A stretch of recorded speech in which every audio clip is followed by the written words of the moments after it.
I still remember that day. The sunlight was streaming through the kitchen window, but inside, the air felt heavy, almost suffocating. I had just returned from a short walk trying to clear my mind when I heard it, a sharp, angry voice piercing the quiet of our home. "Why is that old leech here? We don't have space," my daughter-in-law shouted. Her words hit me like a cold splash of water. I froze, my heart pounding, unsure if I had heard correctly. She was pointing at more, at least. I thought she was in. The shock on her face made it worse. The house, normally a place of comfort, suddenly felt like a cage. I could hear the faint ticking of the wall clock, each tick echoing like a countdown. My son stood in the hallway, his face pale, caught somewhere between guilt and confusion. I wanted to speak, to say something, but my throat felt tight, as if it had disappeared entirely. I tried to step closer, to explain myself, but she cut me off again. "You can't stay here. I won't allow it." Her voice rose, carrying anger, fear, and something I couldn't name.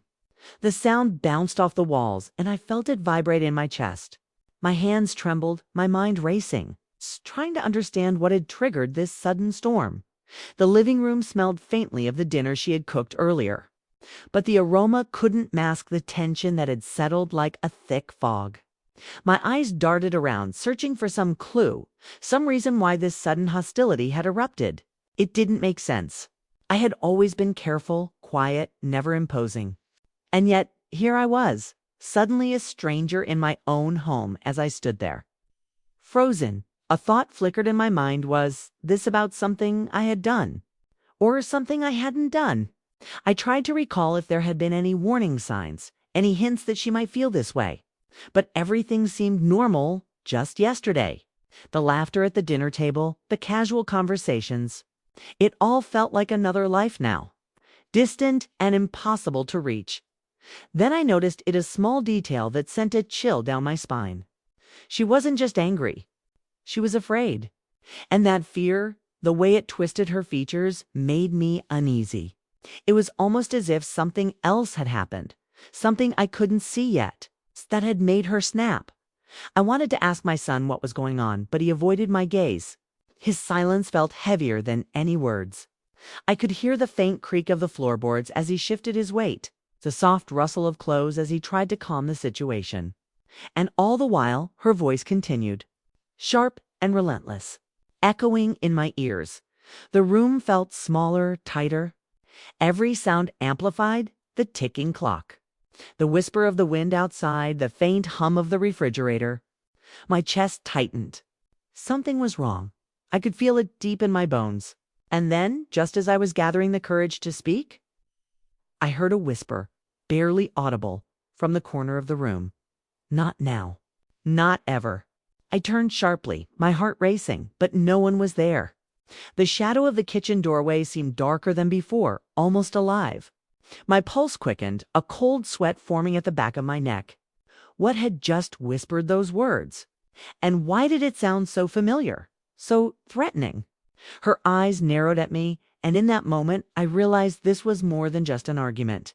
Something hidden, something dangerous, was lurking beneath the surface. My mind raced with questions I couldn't answer. Was it really me she was angry with, or something else? Something I hadn't noticed until now. I took a cautious step back, my hands trembling slightly. The air felt thick, almost electric, and I could sense that everything I thought I knew about my family, about my home, was about to change. And then she said it, her voice low but cutting. "You should never have come here. Not today." I froze. Her words hung in the air like a storm cloud, heavy and dark. And for the first time, I realized I had no idea what I was walking into. Something had started today, something I couldn't see. And it was only going to get worse. As the room went silent for a brief moment, I felt a shiver run down my spine. The walls seemed to close in, and the shadows stretched unnaturally along the floor. I wanted to leave, but my feet felt rooted to the spot. And then, out of nowhere, a small, unexpected sound made me jump a soft, deliberate tap from the other side of the window. I didn't dare look outside. My heart pounded, my breath caught in my throat. Something was waiting, watching, and it knew I had noticed it. And just like that, the normal world I had walked into that morning was gone. I still remember that day. The tap at the window kept echoing in my mind, a sharp, deliberate sound that made my skin crawl. I couldn't bring myself to look outside. Every instinct told me that whatever it wasn't ordinary. My hands were still trembling, my pulse racing so fast it felt like it might burst out of my chest. My daughter-in-law had turned her back on me. Her arms folded tightly across her chest, her jaw stiff. Her anger had faded into something colder now, like a warning rather than an outburst. My son finally stepped forward, his face pale and strained. "Mom, just sit down," he said, his voice low, almost pleading. But the words felt hollow. I could tell he didn't know what to do either. I obeyed, moving slowly toward the sofa, my eyes fixed on the shadowed window. I could hear the faint hum of traffic outside, the occasional bark of a dog. But underneath it all was that taps, soft, rhythmic, unnerving. It wasn't coming from the street. It was coming from the side of the house where no one should have been. "Who's there?" I called out, trying to keep my voice steady. My throat was dry, but I forced the words out. Silence. Only the sound of my own heartbeat answered me. The house felt alive with tension. Every creak of the floorboards, every sigh of the wind through the trees made me flinch. I could feel her eyes on me, my daughter-in-law's, but it wasn't just judgment or anger. It was fear, and that scared me even more.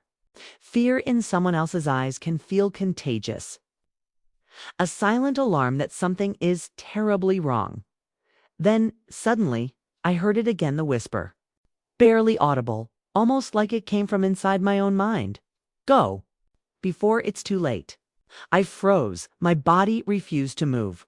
The words weren't from her, not from my son, not from anyone I could see. It was as if the house itself had spoken. My heart pounded and I could feel sweat forming along my temples. The warm sunlight of the morning seemed to have vanished, leaving only shadows that twisted unnaturally across the walls. My son glanced at me, confusion and panic flickering across his face. "Mom, what are you saying? What's wrong?" "I heard something," I stammered. My voice felt weak, unconvincing even to myself. "Someone, or something, said I should leave." He shook his head, trying to reassure me. "It's probably nothing, maybe the wind, or no." I cut him off, my voice sharper than I intended. "It wasn't the wind. I know what I heard." My daughter-in-law turned, her eyes narrowing. "Mom, stop it. You're imagining things," she snapped. But even as she said it, I could see the tension in her shoulders, the way her fingers clenched. She knew something was off, even if she wouldn't admit it. I wanted to leave, to run out of the house and escape this growing terror, but my legs refused to move. It was like invisible chains held me in place. The shadow outside the window shifted just a little, as if testing me, waiting for me to react. Then I heard another sound, a soft, deliberate step inside the house. Not from the hallway, not from the kitchen. It was coming from the back of the living room where there shouldn't have been anyone. My blood ran cold. "Who's there?" I whispered, my voice trembling. No answer. Just silence. I took a slow, cautious step backward, my eyes darting around the room. Everything looked normal. Nothing felt normal. The air was heavy, thick, as if it were pressing down on my chest. My mind raced through possibilities. An intruder, a prank, my imagination running wild. None of it made sense, but my gut told me I wasn't imagining this. And then it moved again, a shadow, quick and deliberate, slipping past the corner of the sofa. My breath caught in my throat.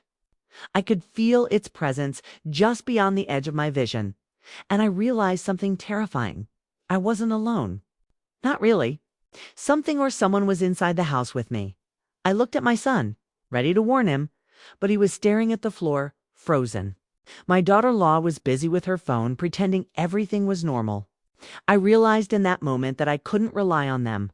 If I wanted to survive, if I wanted to understand what was happening, I had to act myself.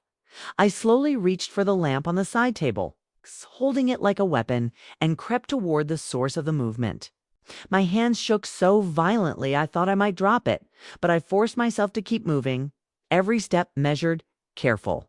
The shadow shifted again, just beyond the edge of the rug, and I felt my heart leap into my throat. And then, as I prepared to confront it, I heard a whisper, clearer, this time, unmistakable. "Leave now, or you'll regret it forever." The words chilled me to the bone. They weren't angry. They weren't pleading. They were a warning. And in that instant, I knew my life was about to change in ways I could never imagine. I froze. The lamp trembled in my hands. The shadow had stopped moving. And then, slowly, I heard the faintest click of a door opening somewhere in the house. I didn't dare move. I didn't dare speak. And I realized with a sinking feeling in my stomach that whoever or whatever was inside was coming closer. I still remember that day. The house had never felt so cold, even with the sun streaming through the windows. Every shadow seemed alive, stretching along the walls and corners, twisting in ways that didn't make sense.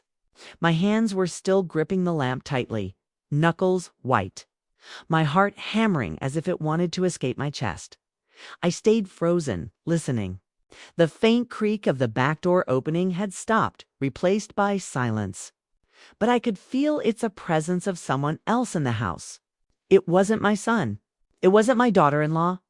Something was there, waiting, hiding, watching. My mind screamed at me to run, to leave the house immediately. But my body refused. I glanced toward my son. He was still frozen in the hallway, his face pale, eyes wide with confusion. He didn't see it.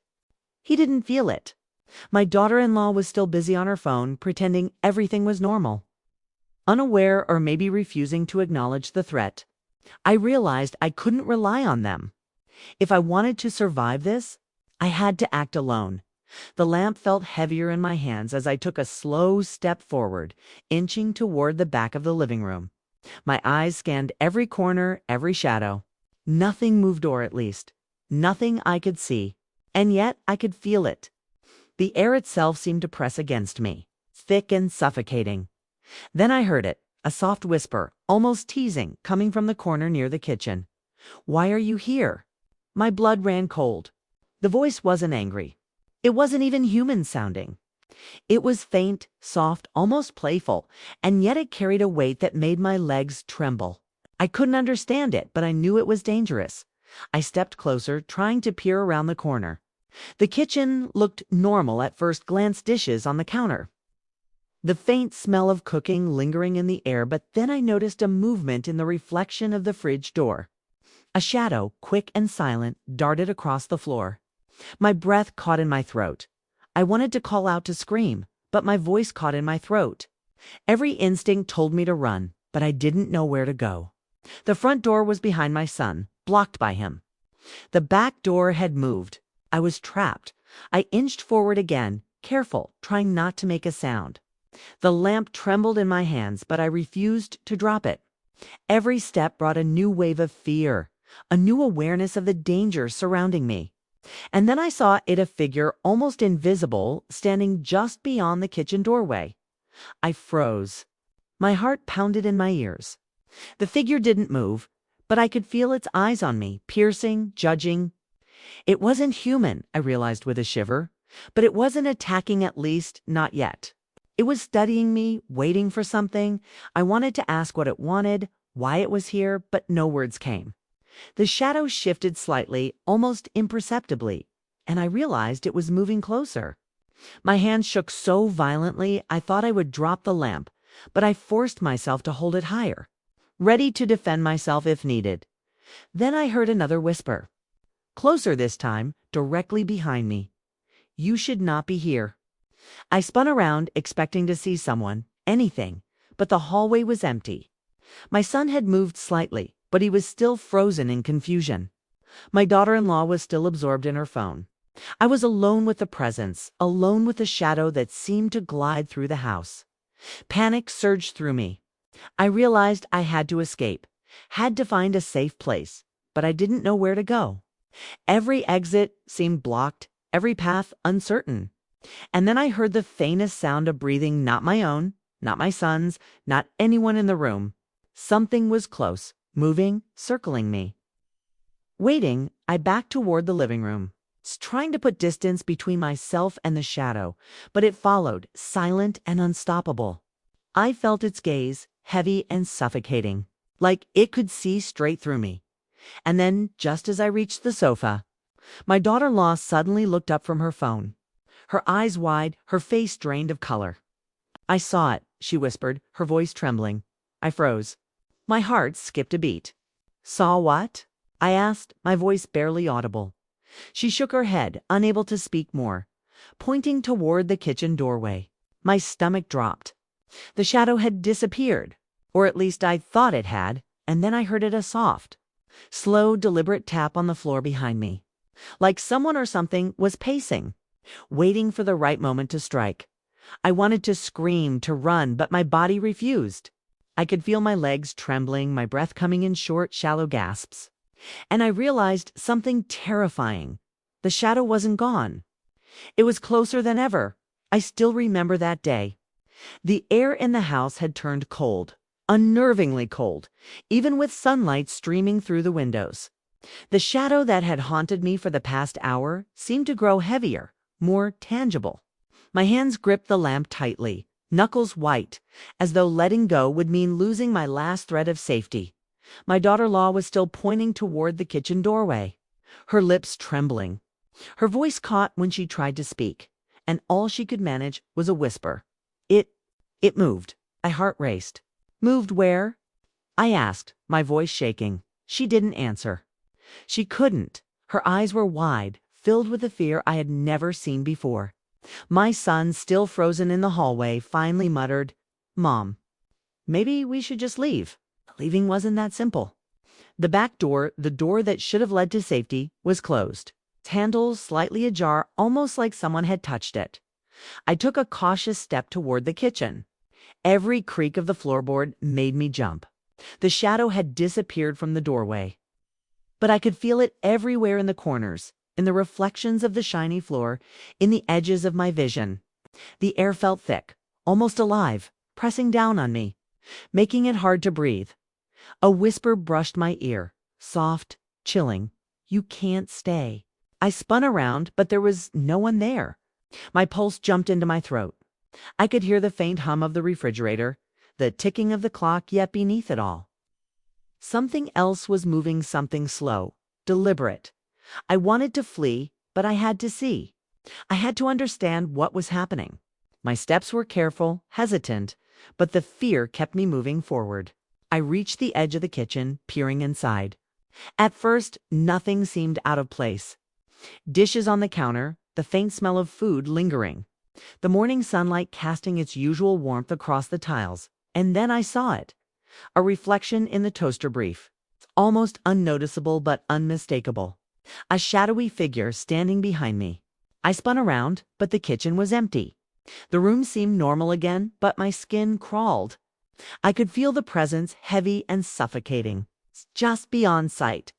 My daughter-in-law took a hesitant step forward, clutching her phone as if it could protect her. I think it's following us," she whispered, her voice barely audible. I swallowed hard. "Following us? How is that possible?" She didn't answer. She was too scared. And I realized then that neither of us understood what we were dealing with. Something unnatural was in the house, something intelligent, something that knew we were afraid. I tried to calm myself. Rational thought told me it had to be someone playing a trick, a prank, or maybe a hallucination born of fear. But deep down, I knew it wasn't that simple. This was real. I could feel it.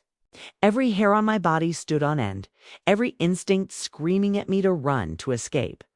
Then came a sound that made my blood run cold, a soft whisper, followed by a barely audible step behind me.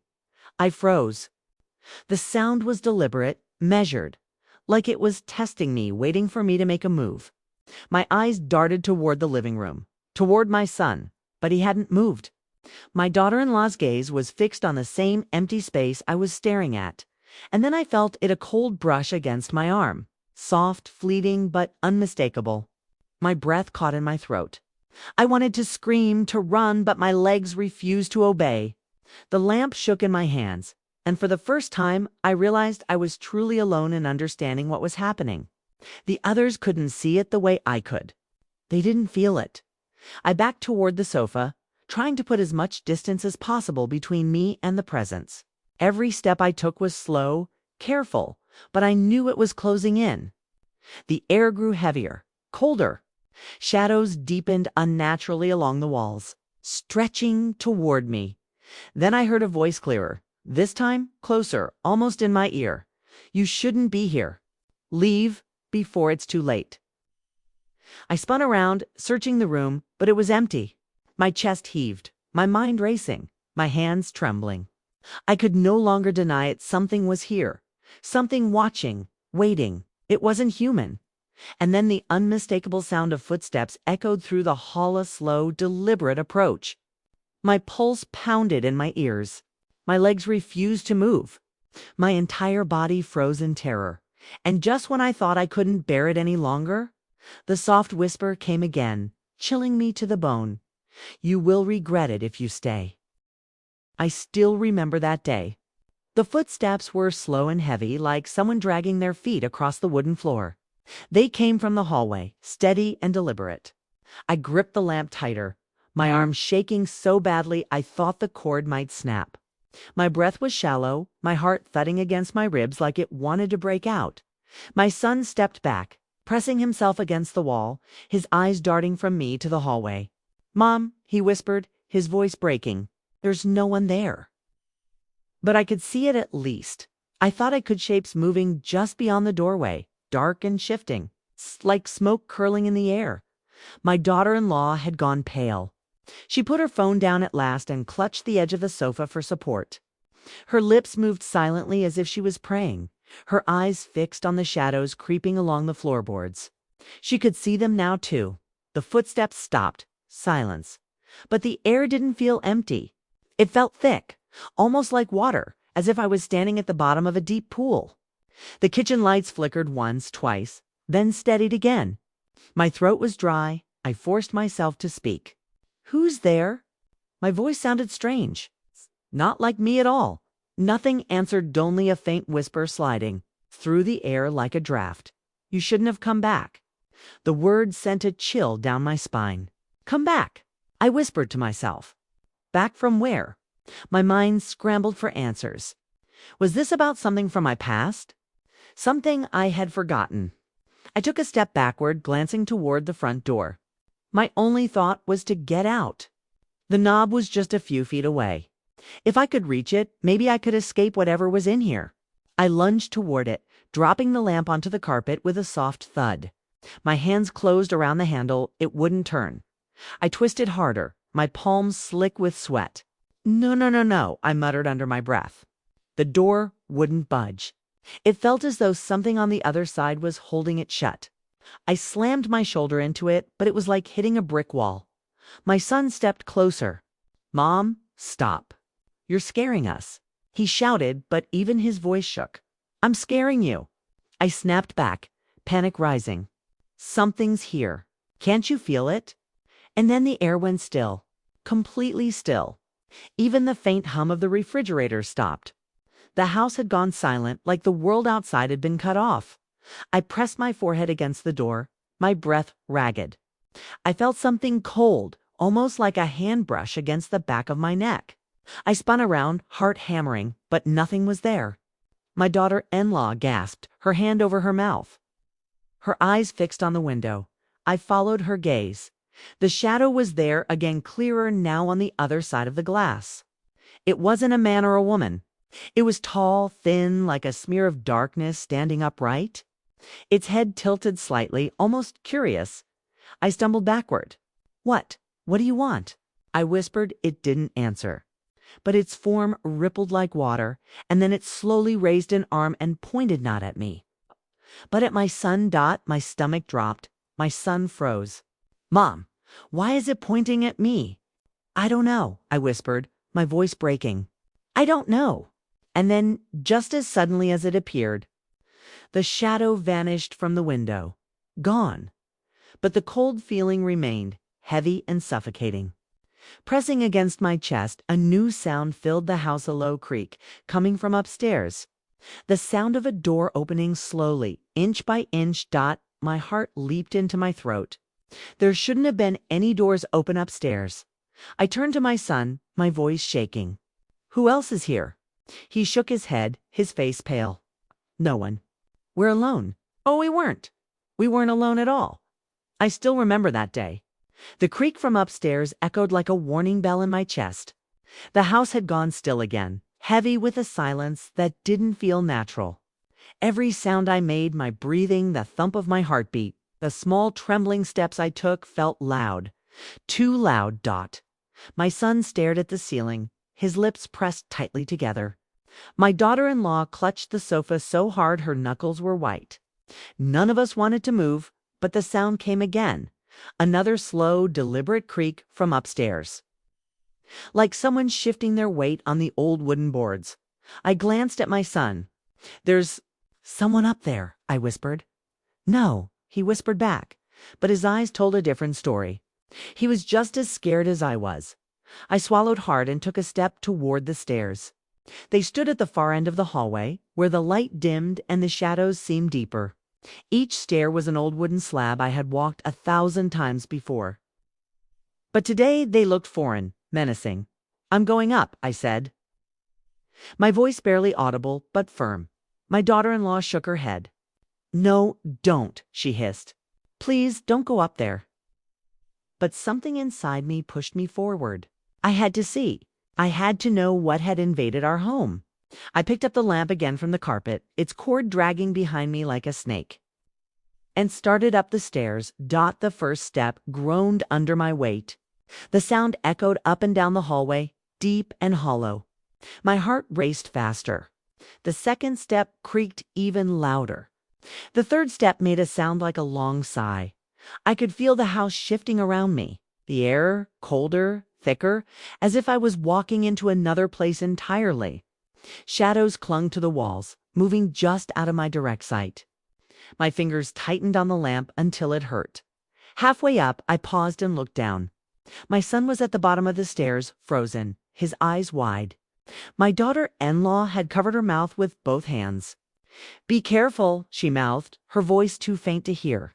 I kept climbing. At the top. The hallway stretched before me, darker than it should have been. The sunlight from the windows downstairs barely reached here.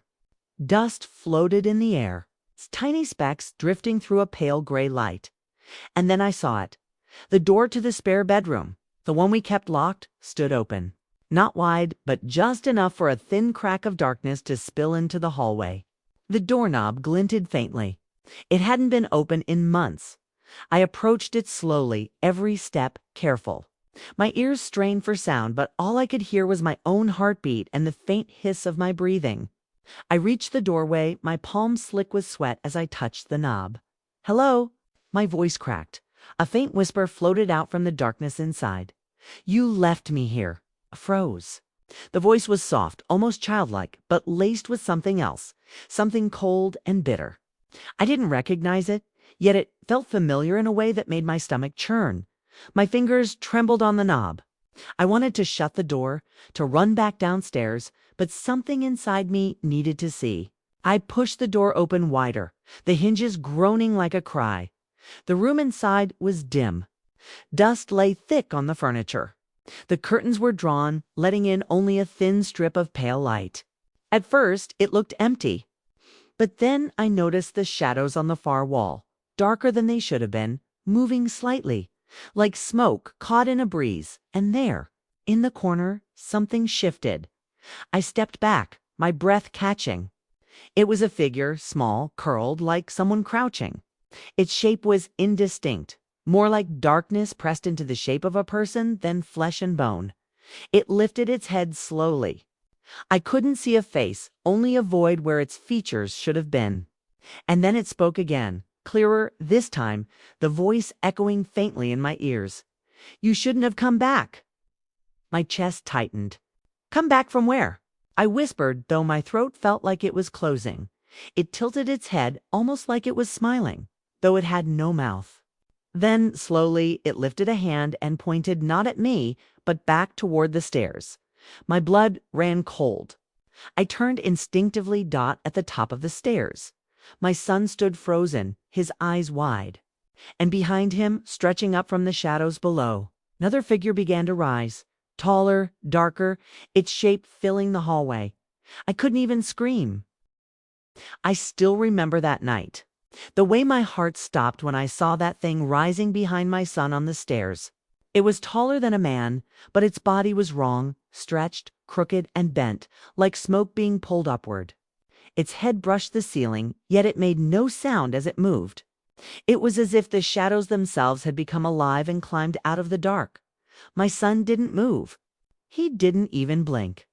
He was staring at me, but his eyes were wide with a fear I'd never seen in him before. His lips parted like he wanted to speak, but no words came out. Move. I whispered harshly, my voice trembling. Get away from it. But he didn't move. The thing behind him leaned forward, its shape rippling like liquid darkness. I could feel its eyes, or whatever passed for eyes, on me, even from across the hall. It was watching me, not him. I tried to step forward, but my knees shook.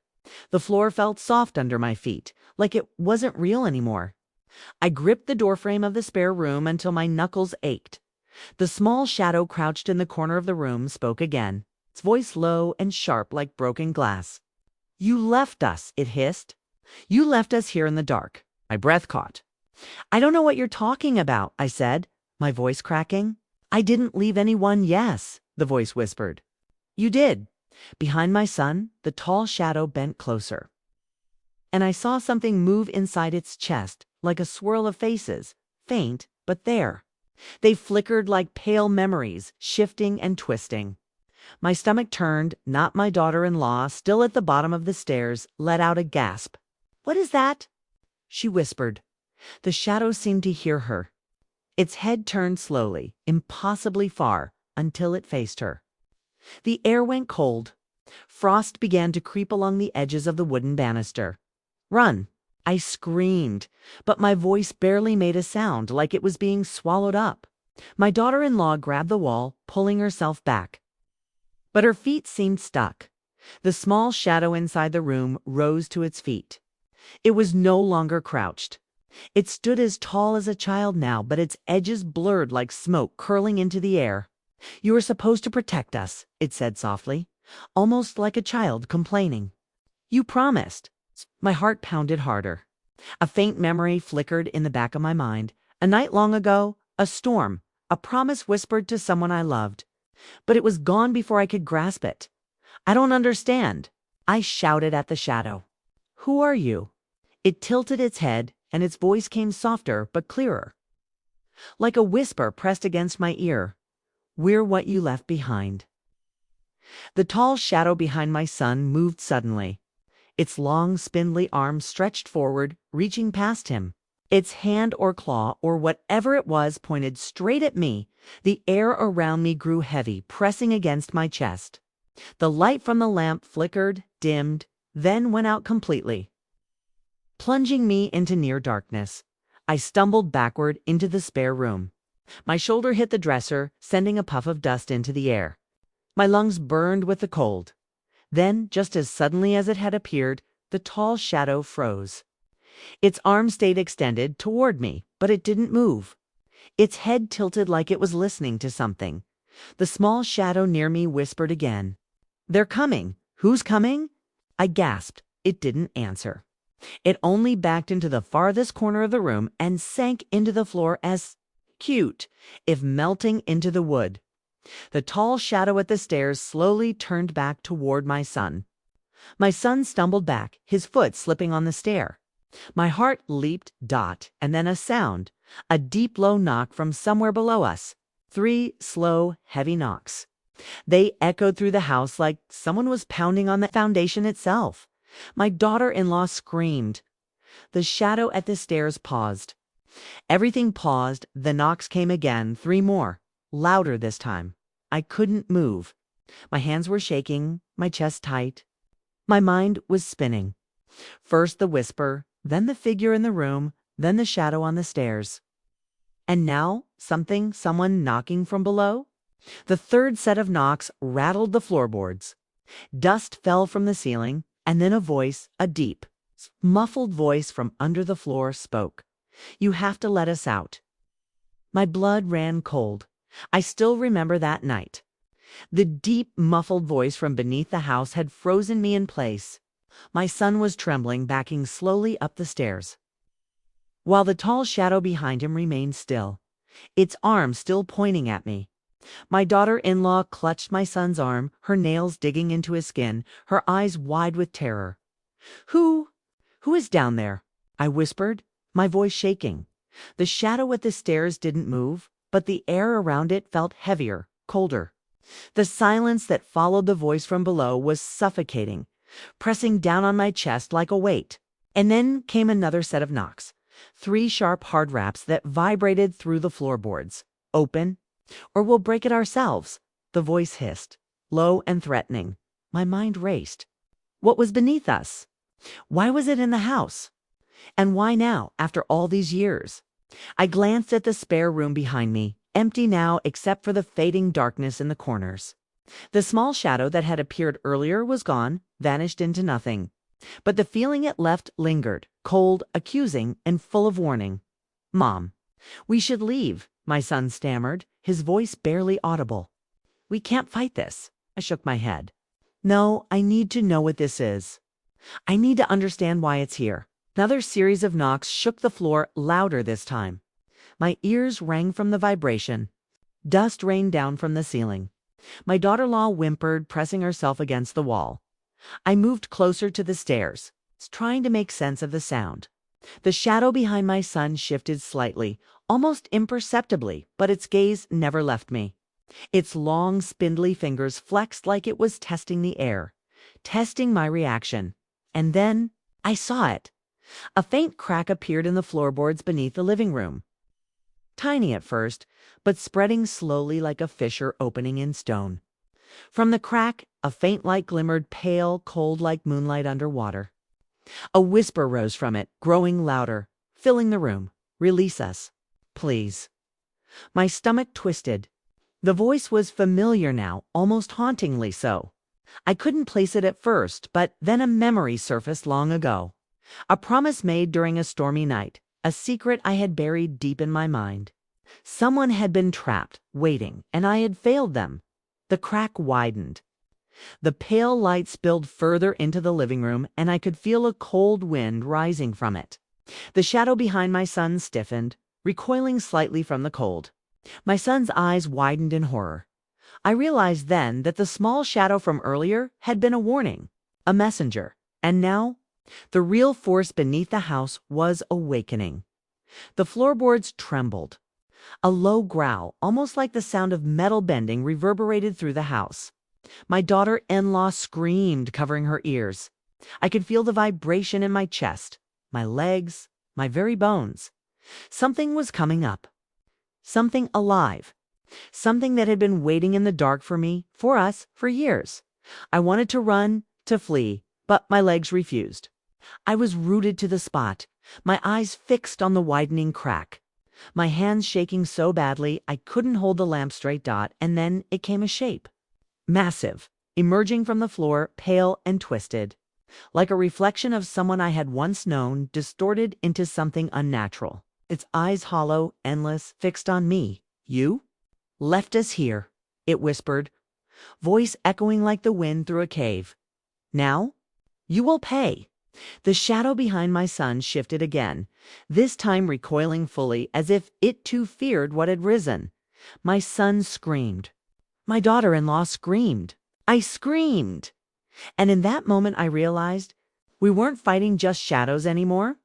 Whatever had been trapped beneath the house for decades was awake, and it wanted me. I still remember that night. The cold breath that rose from the floor like a tide, the pale light that made the air shimmer. The thing that had emerged from below was not just a shadow, it had weight, substance.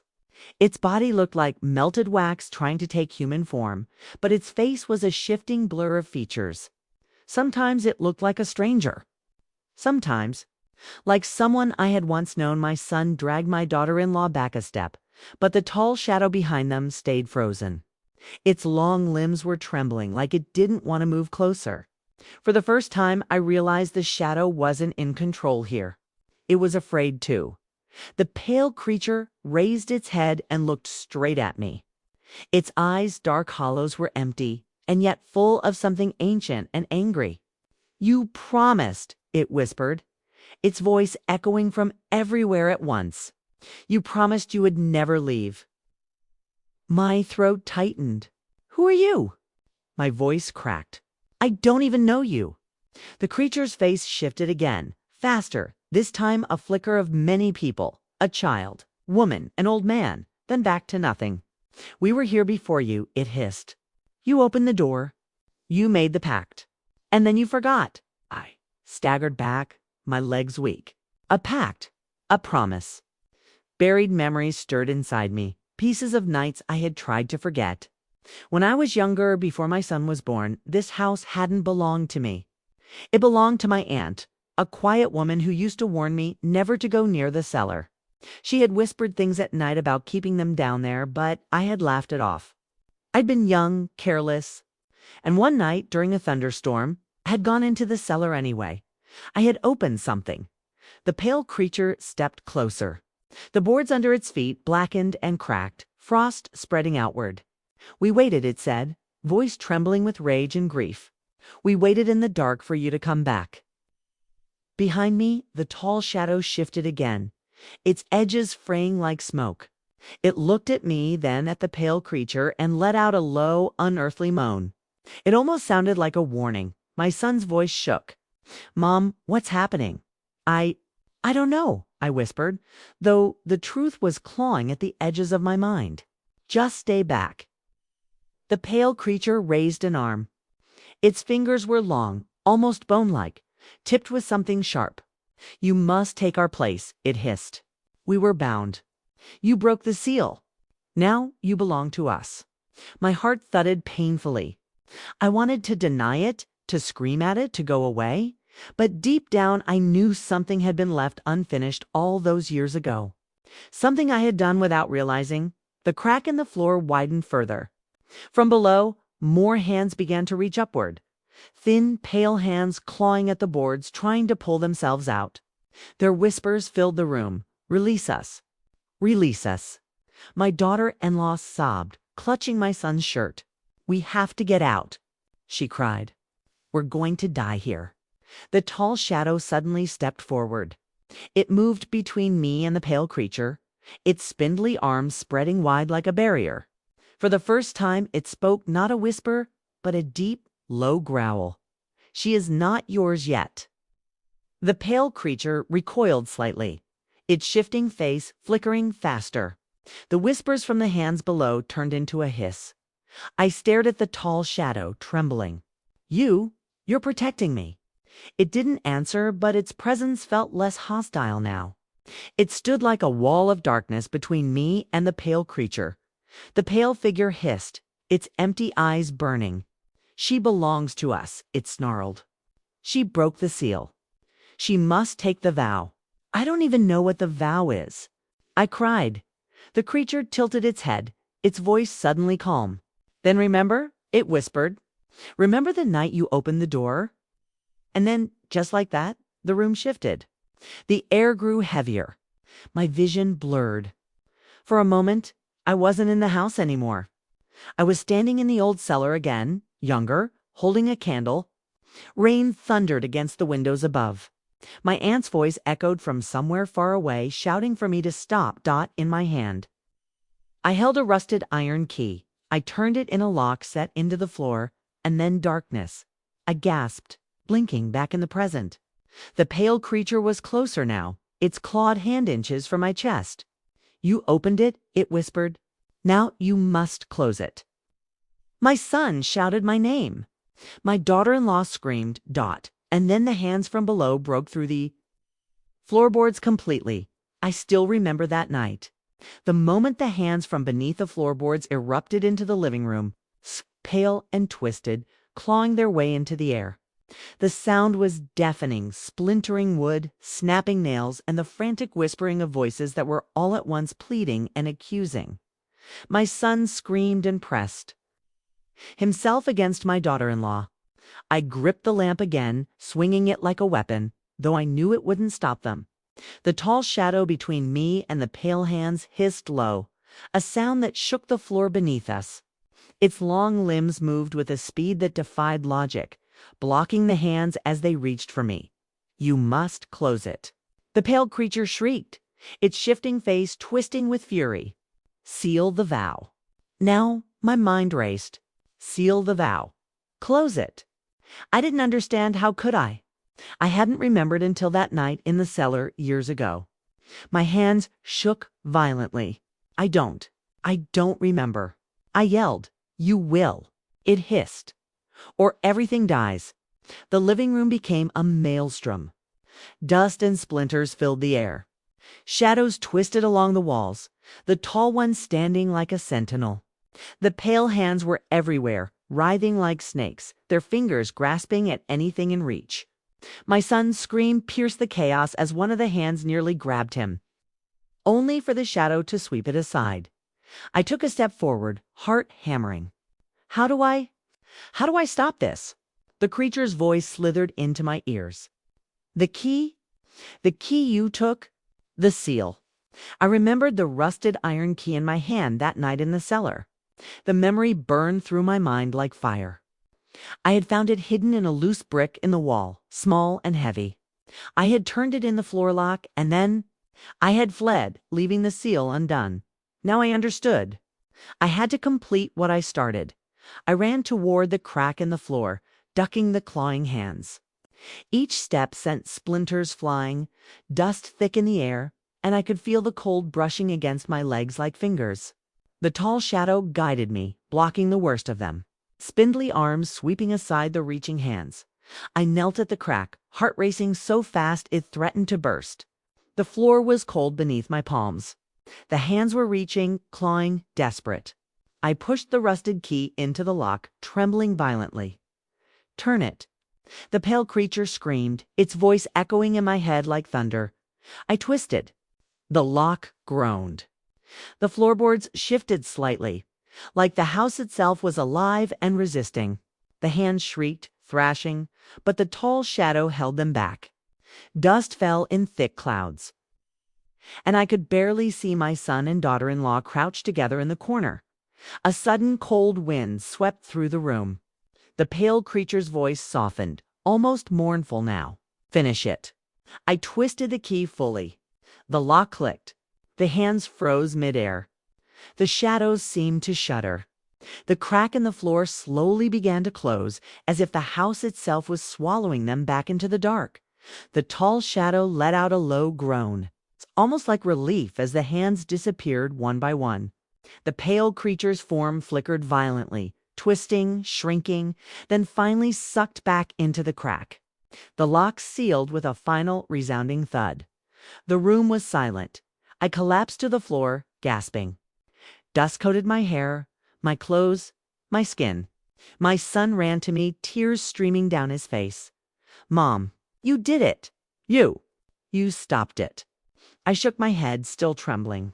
I think so," I whispered, but deep inside I knew it wasn't over. The shadows had receded, but the memory, the warning, the presence, they would never leave me completely. My daughter-in-law pressed her hand to her mouth, finally able to speak. We survived," she whispered. I looked around the living room. The floorboards were intact again. The shadows that had loomed so heavily were gone for now. But the air still felt thick, like it remembered the terror that had passed through. I still remember the look in the tall shadow's eyes before it vanished into the corners of the room, almost like a silent warning. Never forget. And I knew I never would. I still remember that night, the way the air felt after the chaos had passed. The shadows had receded, the pale hands and twisted creatures sealed away, but the house felt different, heavier, older, like it had been holding its breath for decades. Hey, and now it could finally exhale. My son and daughter-in-law were still huddled together in the corner of the living room. Dust coated their hair, clothes, and skin. I pulled them close, pressing my shaking hands to their shoulders. "It's over." "For now," I whispered. But I wasn't sure I believed it. The lamp I had dropped earlier flickered weakly, casting long shadows across the walls. Every creak of the house, every soft whisper of wind through the windows made me flinch. I realized then that silence could be just as terrifying as noise. I stood slowly and surveyed the room. The crack in the floor was gone, sealed and hidden again. But I knew what had been trapped beneath it, and that it could awaken once more if the seal were broken again. The rusted key I had used lay on the floor, heavy and cold in my hand. I picked it up, pressing it to my chest, feeling the weight of years of guilt and forgotten promises. My son spoke softly. "Mom, are we safe now?" His voice was small, tentative, like he didn't fully believe the answer. I knelt beside him. "I hope so," I said honestly. "We did what we had to do, but some things don't just disappear." My daughter-in-law wiped her eyes. "I never thought, I didn't believe any of this could be real," shook my head. "Neither did I admitted. Not until I saw it myself. Not until tonight." The house was eerily still. The walls, the ceilings, the floors, everything seemed to hum with a memory of what had happened. Every shadow in the corner of my vision seemed to move slightly, as if testing me, reminding me that the past wasn't fully gone. I walked slowly to the spare room, glancing at the empty corners. The small shadow that had first appeared wasn't there anymore. It had served its purpose, a warning, a guide, and perhaps a protector in its own way. I realized I owed it something. Gratitude, perhaps. Or simply remembrance. I went to the stairs and looked at the hallway below. The tall shadow was gone too, vanished as quietly as it had appeared. But I could still feel its presence in the house, lingering in the spaces between walls, in the corners of my eyes. A reminder that some things we cannot see are still watching, still guarding, still waiting. I sat with my son and daughter-in-law in the living room, letting the silence settle around us. My hands were still trembling, my chest still tight, but slowly the fear began to fade. Not completely. I knew better now, but enough to breathe, enough to survive another moment. I thought about the years I had ignored, the mistakes I had made, the promises I had broken. I thought about the cellar, the key, the shadows, the pale hands, and I knew I could never forget. But perhaps that was part of surviving, remembering, and being careful not to repeat the same mistakes. My daughter-in-law finally spoke again, her voice shaky but determined. "We need to leave this house," she said. "We can't stay here tonight. We need to get out of here." I nodded. Yes, I agreed. We need fresh air, a clear mind. We need time to recover. As we gathered our things, I glanced back at the living room one last time. The dust and shadows seemed still quiet, almost peaceful. But somewhere in the corners, I could feel it, a faint hum. A gentle reminder that the darkness was still here, waiting, watching. And I knew that night had changed me forever. I still remember that night. Even after we left the house, the feeling of being watched never left me. The air outside was cold, clear, and still, but it did nothing to calm my racing heart. Every shadow in the trees, every flicker of movement in the corner of my eye, felt like it could be one of them, the pale hands, the shifting figures, or the tall shadow that had stood between us. We stayed in a small motel that night. My son and daughter-in-law clung to each other, both silent, too scared to speak. I tried to reassure them, though my own voice trembled. "It's over," I said softly.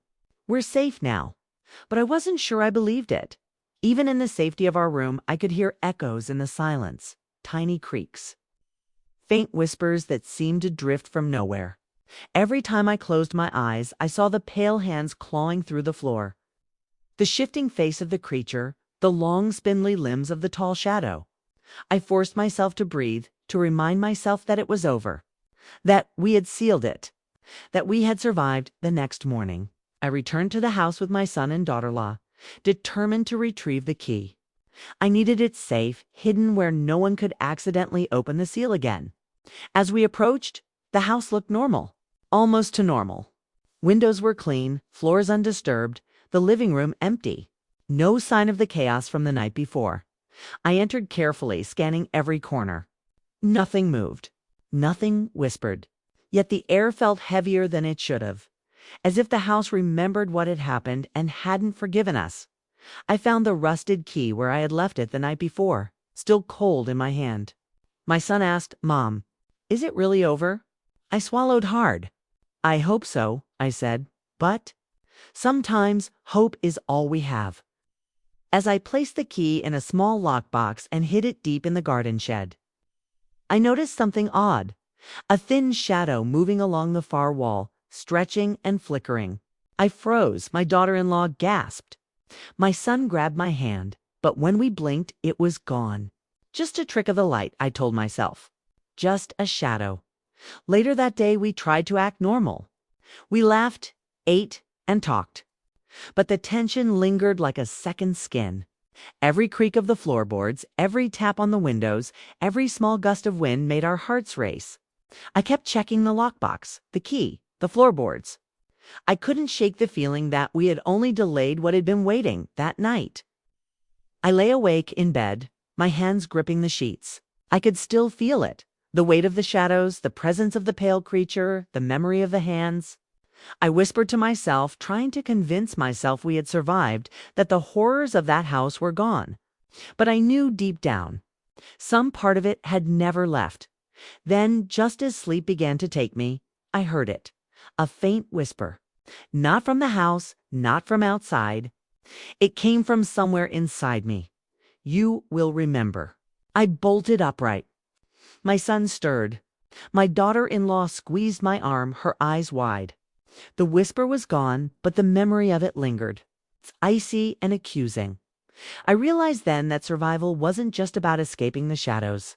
It was about living with them, carrying the weight of promises broken and doors opened. I didn't know if I would ever feel completely safe again. And somewhere in the quiet, I knew the shadows were still watching, still waiting. I still remember that day. The sun was bright, birds were singing, yet nothing felt normal. After surviving the horrors in the house, I thought daylight would bring relief. But the shadows didn't vanish with the darkness. They lingered in ways I couldn't explain. Small movements. Whispers that came and went like a soft wind. We tried to settle into a routine. My son went back to school, my daughter-in-law returned to her daily chores, and I attempted to keep the house in order. But every corner, every hallway, every room seemed to hold a memory of the night we had faced the shadows. Sometimes I could feel something just out of sight, something watching, waiting. One afternoon, while washing dishes, I heard a soft tap behind me. I turned quickly, heart racing. Nothing, just the empty kitchen. Yet when I looked down, the floorboards were slightly darker near the pantry. As if something had just stepped there. My son appeared at the doorway, eyes wide. "Mom, did you hear that?" I shook my head, though my stomach churned. "It's just the house," I whispered. Old houses make sounds. But I didn't believe it. I hadn't believed it ever since that night. Later, I found small objects moved in the house. The lamp slightly shifted. A chair not exactly where I had left it. My son's shoes turned just a little toward the hallway. Nothing huge, nothing that could be blamed on us. But it was enough. Enough to make my pulse quicken every time I passed a doorway. One evening, I was checking on the lockbox in the shed. The key was safe, but as I returned to the house, I noticed a faint shadow stretching across the living room wall. It moved slowly, almost lazily, as if testing my reaction. I froze. My heart pounded. "You're still here," I whispered, though I wasn't sure if I was speaking to myself or to whatever lingered. That night, the whispers returned, softer, quieter, curling into my ears. My son and daughter-in-law slept fitfully, twitching and murmuring. I sat on the edge of the bed, gripping my knees, straining to hear if it was real or just my imagination. "Remember?" A voice hissed, thin and distant. "You left us." I held my breath. The words were faint, but unmistakable. I hadn't opened any doors tonight. I hadn't done anything to provoke it. And yet, it felt alive. Near watching days passed, but the feeling never left. The shadows appeared even in daylight. Subtle hints, a darker corner, a moving curtain, a whisper caught on the wind. My son began avoiding certain rooms. My daughter-in-law would flinch at nothing, her nerves raw. And I began to dread the nights, knowing the shadows waited, patient, silent. Just beyond our perception, it became clear that surviving the night hadn't been the end. It had only begun a new chapter, one where we had to live with what we had unleashed. Carefully, constantly, always aware that the darkness had not left. And somewhere deep inside me, I knew that one day it might come for us again. I still remember that day.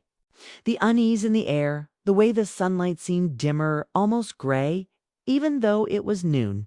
After weeks of subtle signs, whispers, shadows, small movements, the darkness was becoming bolder. It no longer stayed hidden in corners or crept along the floorboards. Now it tested us, forcing its presence into our daily lives. My son came running into the living room, eyes wide. "Mom, the window. It's moving." I followed him, my heart hammering. The curtain was swaying, but there was no breeze. And the shadow behind it wasn't cast by anything in the room. It stretched along the wall, twisting, reaching. I could feel it pressing into my chest, the same cold, heavy feeling from that night in the house. My daughter-in-law stood beside me, pale and trembling. "It's back," she whispered. "It's here again." I shook my head, trying to stay calm. It's not real. It can't touch us." But I knew better. Over the next few days, small incidents escalated. Doors that were firmly closed would be found slightly ajar. Objects moved from one room to another. My son swore he saw a shadow at the foot of his bed, watching him while he slept. My daughter-in-law claimed she heard a whisper calling her name from the living room, though no one was there. One night, I was alone in the kitchen, preparing tea. The lamp flickered, and the room grew cold. I froze as a whisper drifted behind me, soft but unmistakable. "You can't hide." I spun around. Nothing. Just the empty kitchen. My pulse raced. My hands shook as I gripped the counter. The next day, I discovered scratches on the floor near the spot where the crack had once appeared. Thin, deep lines, like claws had scraped across the wood. I ran my fingers over them, cold and trembling. They weren't there before. I didn't know how long they had been there. I called my son and daughter-in-law into the living room. "It's happening again," I said, my voice barely above a whisper. "The shadows. They're returning." My daughter-in-law buried her face in her hands. "We thought it was over." "I know," I said, taking a deep breath. "But surviving that night didn't end it. It just gave us a chance to fight another day." That evening, the whispers returned, louder, more insistent. The air in the house felt thick, pressing against my skin. I could see faint forms moving just beyond my vision. Shapes twisting, stretching, almost human, but not quite. They were watching, waiting, reminding me that the seal we had closed was fragile. I realized then that we had a choice: continue living in fear, letting the shadows creep into our lives, or confront them fully and find a way to close the chapter completely. And I knew the next night we would have to face them again. I still remember that night. The air was heavy, the sky dark, even though it was early evening. We knew the shadows would not wait any longer. They had grown bolder over the past days, testing our courage, invading our lives, reminding us that the past we thought we had escaped was still alive. We gathered in the living room, my son clutching my hand, my daughter-in-law holding tightly to his arm. The key was in my pocket, hidden and ready. I had decided that we would face this together. There was no running now. The lights flickered. A chill swept through the room. I could feel the weight of unseen eyes, the same heavy, cold presence from that first night. Then, from the floor, the faintest shimmer appeared, the crack we had sealed years ago. Now faintly glowing, beckoning. I knelt and took the key from my pocket. My hands were steady this time, though my heart pounded. "We're ending this," I whispered. "No more fear. No more waiting." The shadows gathered at the corners of the room, stretching, twisting, whispering. Pale hands reached from the floorboards. The tall shadow from before appeared, looming behind my son, its form protective yet tense. The pale creature's voice echoed, a chorus of whispers. You cannot. You will fail. I took a deep breath and inserted the key into the old lock in the floor. My son and daughter-in-law knelt beside me, holding my hands, lending their strength. The shadows writhed, the hands clawed, the whispers became louder. But I focused on the key, on the seal, on the promise I had broken all those years ago. I turned the key fully. The lock clicked with a resounding sound that seemed to shake the entire house. The crack widened, light spilling forth like dawn breaking in a storm. The shadows screamed, twisted, and then began to pull back, drawn toward the light and swallowed into the floor.